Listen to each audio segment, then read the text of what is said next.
اعوذ باللہ من الشیطان الرجیم، بسم اللہ الرحمن الرحیم۔ السلام علیکم ورحمۃ اللہ وبرکاتہ۔ دوستو، آج تفسیر قرآن، ترجمہ قرآن کے سلسلے کا چھٹا سبق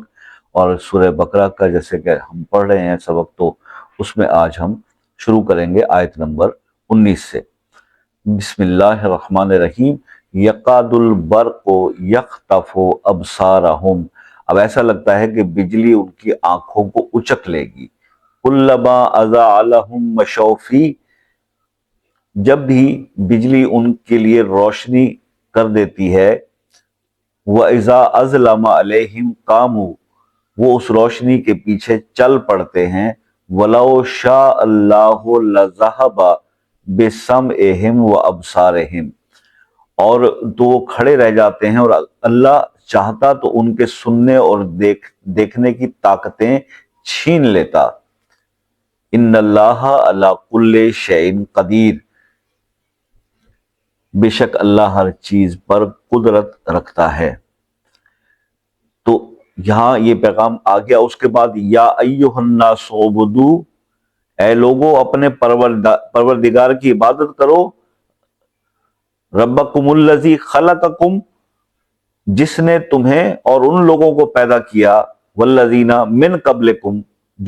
جو تم سے پہلے گزرے، لعلکم تتقون، تاکہ تم متقی بن جاؤ۔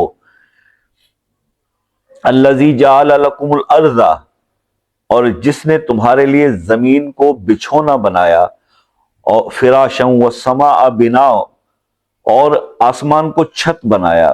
وانزل من السماء ماء فاخرج به من الثمرات رزقا لکم، اور پانی برسایا، پھر اس کے ذریعے تمہیں رزق کے طور پر پھل تمہارے لیے نکالے، لہذا اللہ کے ساتھ شریک نہ ٹھہراؤ۔ فلا تجعلوا للہ اندادا وانتم تعلمون، اور یہ سب باتیں، جبکہ تم یہ سب باتیں جانتے ہو، تو پھر اللہ کے ساتھ شریک نہ ٹھہراؤ کسی کو، اور تم اس قرآن کے بارے میں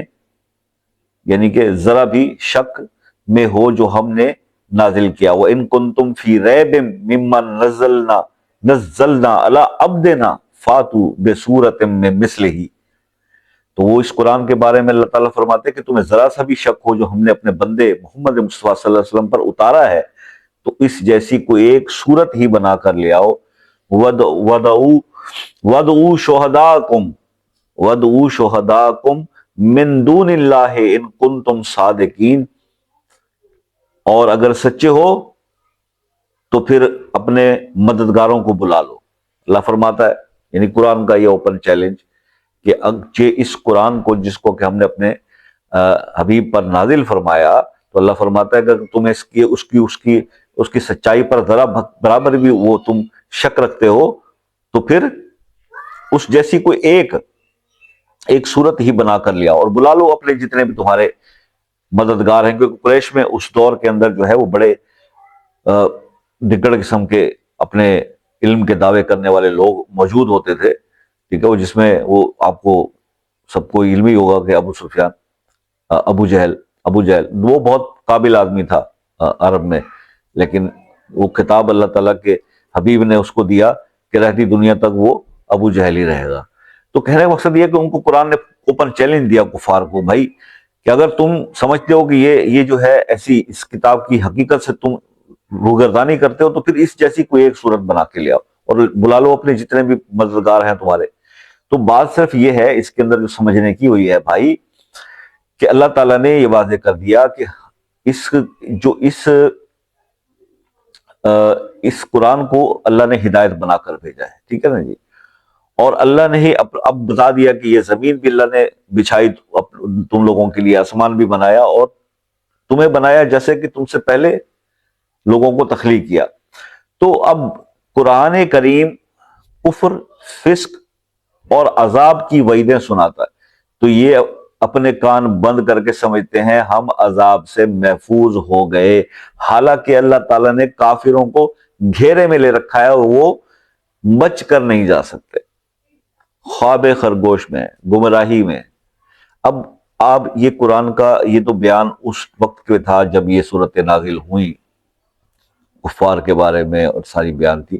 آج آپ اس کو کمپیریزن کر کے آج کے وقت کے ساتھ دیکھ لیتے ہیں. آج بھی تو حالات ایسے ہیں، آج بھی تو حالات ایسے ہیں کہ ہم نے اگنور کر رکھا ہے اس سچویشن کو، اور اس حقیقت کو بھول کے بیٹھا ہوا ہے آج کا انسان کہ اس نے واپس اپنے رب کے پاس جانا ہے، پیش ہونا ہے، اپنے اعمال کا جواب دینا ہے. بھلا چکا اس کو، تبھی تو وہ گمراہی کے راستے پہ ہے، ہدایت کی طرف نہیں ہے. تو آج کہ جب کہ وہ یہ منتھ آپ دیکھ رہے ہو، رمضان کا مہینہ جس کے اندر شیاطین کو قید کر لیا جاتا ہے، زنجیروں میں جکڑ دیا جاتا ہے، تو اب آپ آج مسلمان کے پاس یہ تو نہیں ہے نا، اس چیز کی تو دلیل نہیں دے سکتا نا کہ جی میں شیطان کے بہکاوے میں یہ نہیں کر رہا، شیاطین تو قید ہے.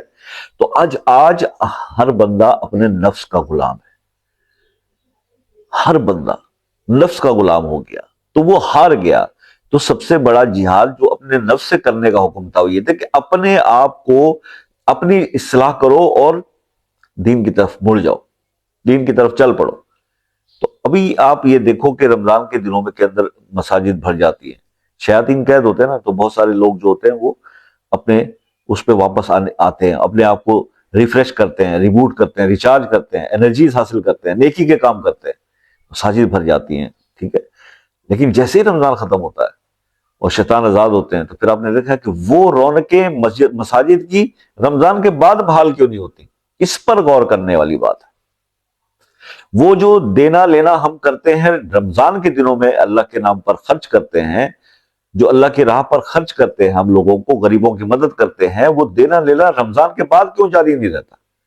کیا اس کے بعد اس کی ضرورت محسوس نہیں ہوتی؟ تو اس چیز کا احساس پیدا کرنے کی ضرورت ہے کہ حضور نیکی پر قائم رہیں، قرآن کے تعلیمات پر یقین رکھیں اور سیدھے راستے کی طرف چلیں، اور شیطان کے ساتھ ایک مطلب کھلی جنگ ہے مومن کی، اور یہ چلتی رہے گی اس کی ہر سانس، آخری سانس تک. تو بس یہ ایک میسج تھا آج کا، اسی چیز کے اوپر آج ایمفسائز کرنا تھا ان آیات کے بارے میں. تو اس کے بعد ہم انشاءاللہ چلیں گے اپنے نیکسٹ سبق کی طرف، سبق نمبر 7 کی طرف ہم آئیں گے، اور اس کو انشاءاللہ اس وقت تک آپ سے بس یہی ریکویسٹ رہے گی کہ جو بھی یہ قرآن شریف کی جتنی بھی یہ ترجمہ یا اس کی دو مختصر تشریح جو ہے وہ تو جو ہم آپ کو سنا رہے ہیں یا پڑھ رہے ہیں، تو یہ حضرت مولانا تقی عثمانی صاحب کی تصنیف جو ہے توسیع القرآن، اس کے اندر سے انشاءاللہ ہم آپ کو یہ پڑھ کے بتا رہے ہیں. تو باقی یہ کہ اللہ تعالیٰ اس پڑھنے کو قبول فرمائے، اور اگر آپ لوگ اس پیغام کو سن رہے ہیں، سمجھ رہے ہیں، اللہ تعالیٰ آپ کو میرے ساتھ اس سفر میں جڑنے کی توفیق دے رہے ہیں، تو بس اللہ تعالیٰ اس سب کو قبول فرمائے اور ہدایت اور آخرت کے لیے بہتری ہمارے لیے آسانیاں پیدا کر دے اپنے فضل کے ساتھ. تو یہ آج کا سبق تھا جس کو ہم اختتام پہ کرتے ہیں. اگلے سبق میں پھر آپ سے ملاقات ہوگی، تب تک کے اجازت دیجیے. اللہ